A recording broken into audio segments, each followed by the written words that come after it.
What if I told you that a simple urine test could spot cancer years before you even feel a single symptom? It honestly sounds like something straight out of a sci-fi movie, but it's becoming reality thanks to researchers at MIT and Microsoft. We are going to break down exactly how this incredible new tech works. And if you're into tech that is literally changing the world, hit that subscribe button for @BrandTechAuth right now so you don't miss a thing.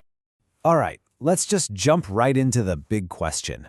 A urine test for cancer? I mean, seriously, how is that even possible? For as long as we can remember, finding cancer has meant complex, often invasive procedures that a lot of the time catch the disease way too late.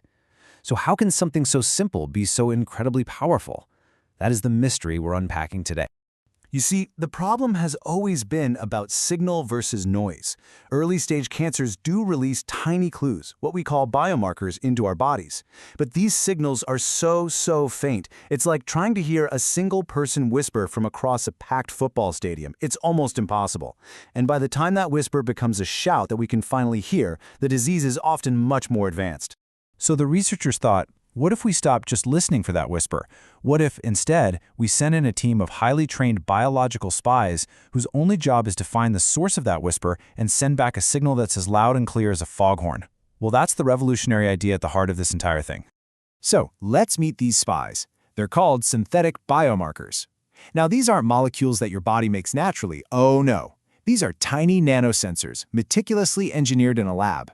You can think of them as microscopic agents that you inject into the body with one and only one mission: seek and find the disease, interact with it, and then release a custom-built signal that is designed to be ridiculously easy to spot. Okay, so how does this whole secret mission play out? Well, first, the nanosensors are injected. They travel all through your body, kind of like tiny submarines, until they reach a tumor. Now, here's the clever part.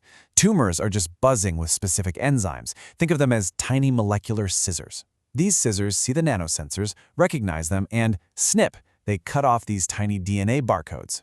These barcodes are then so small they get filtered out by your kidneys, build up in your urine, and that's where we can find them. Easy. But to make all this actually work, you need two of the most powerful technologies on the planet working together. You need a brilliant designer to build the spies, and you need a super sensitive scanner to pick up their signal when they call home. And that's where this dream team comes in. On one side, you've got deep learning AI, and this is where teams from Microsoft really helped out. The AI's job is to be the smart designer. It figures out how to create the absolute perfect molecular bait on that nanosensor, bait that only the cancer's special scissor enzymes will want to cut. Then, on the other side, you have CRISPR. Its job is to be the hypersensitive scanner. It meticulously scans the urine sample for that one specific DNA barcode that was released. When it finds its target, and only its target, it basically lights up, giving you a definitive, yes, it's here. And this right here is a look at that critical moment. You've got the enzyme, those molecular scissors that are way more active around a tumor. They find the nanosensor, and they snip that little DNA barcode right off the bigger particle. This single action is the trigger for the entire system. If there are no cancer enzymes, the barcode stays attached, no signal is released, and the test comes back negative. It's that direct. Okay, this all sounds absolutely incredible on paper. But, the real question is, does it actually work in practice? Well, the researchers at MIT put this system through its paces with some really rigorous testing. And the results were, well, they were pretty remarkable. In lab studies with mice, the system was able to successfully detect and even track the growth of several different major cancers. We're talking models of prostate, colorectal, and lung cancer. So this proves the platform isn't just a one-trick pony, it's versatile. And get this, the accuracy they achieved is just staggering. The test showed a 99% area under curve, or AUC.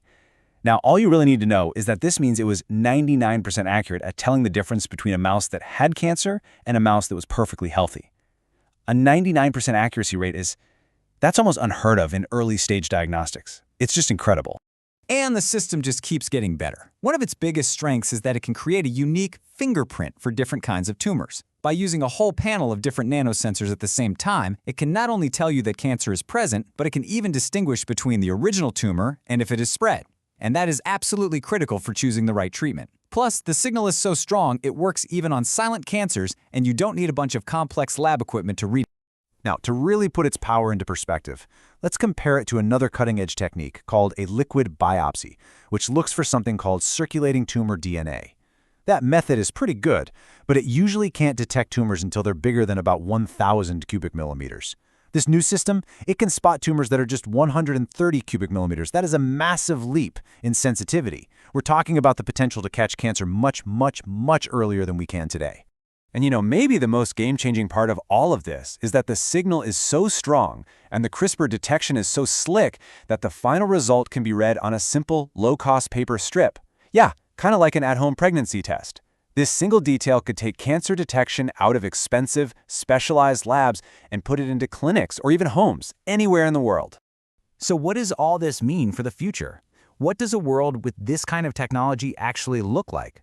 Well, it's a fundamental shift, a move away from reacting to disease and toward proactively managing our health. It means no more waiting around for symptoms to show up before you finally go see a doctor. It means no more invasive, uncomfortable, and really expensive procedures just to figure out what's wrong. Instead, just picture a future where a simple, painless, yearly urine test is just a normal part of your annual checkup, catching any potential disease at the absolute earliest, most treatable stage possible. And the potential here is it's huge. We're talking about the possibility of at-home kits for monitoring your health. These sensors could be programmed to detect other things, like infectious diseases. Doctors could use this to see, in real time, if a cancer treatment is actually working. And because it's so low cost, it's a perfect tool to bring better healthcare to parts of the world that need it most. Ultimately, this technology forces us to ask a really profound question. This isn't just about finding cancer earlier. It's about a future where we have a built-in early warning system for our own bodies. What happens to medicine, what happens to our lives when we can find and fight a disease before we even know we're sick? This research suggests that future might be a whole lot closer than any of us think.